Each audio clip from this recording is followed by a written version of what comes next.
Now, Devona, you're a Pilates instructor. Let's see what happened when you went in for your mock interview.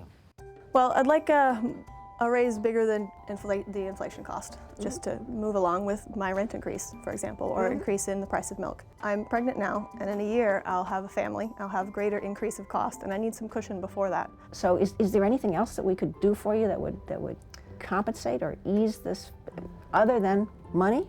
A bonus, end of the year bonus, perhaps.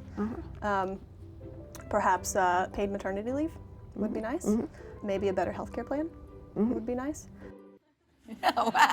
Well, gosh, she's not shy about asking for what she wants. Evelyn, what's wrong with the way Devona approached this? Because as Cheryl is encouraging us to talk about family planning and all our needs with our bosses, but what did she do wrong? Well, a couple things happened, Katie. One was she came off the raise and allowed me to slip off on listening to a whole bunch of other things when the raise was the most important thing to her. The second point was, you know, you never get personal when you ask for a raise. This is about your value when you do the job, not any of your paying off a student debt, being pregnant, whatever. An employer really doesn't care about that. They care about what you can do for them, not what they can do for you, exactly. Right? So stay away from the personal stuff. All right. Now, the end of the conversation can be the hardest part. Let's take a look at Shanita's exchange, and then we'll talk about that.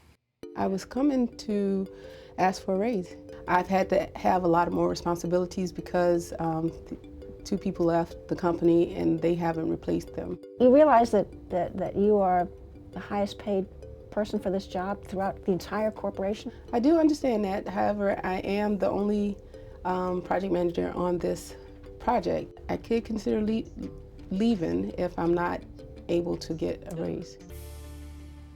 Ooh, she's threatening. Evelyn, that can't be good. She started out so well, Katie, talking about she understood all these other things, but yes, it's not good. And you know, if you're thinking about leaving, don't play your hand when you're talking to your employer.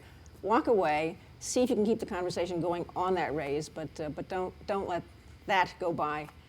You just never want to talk about leaving. It is a threat.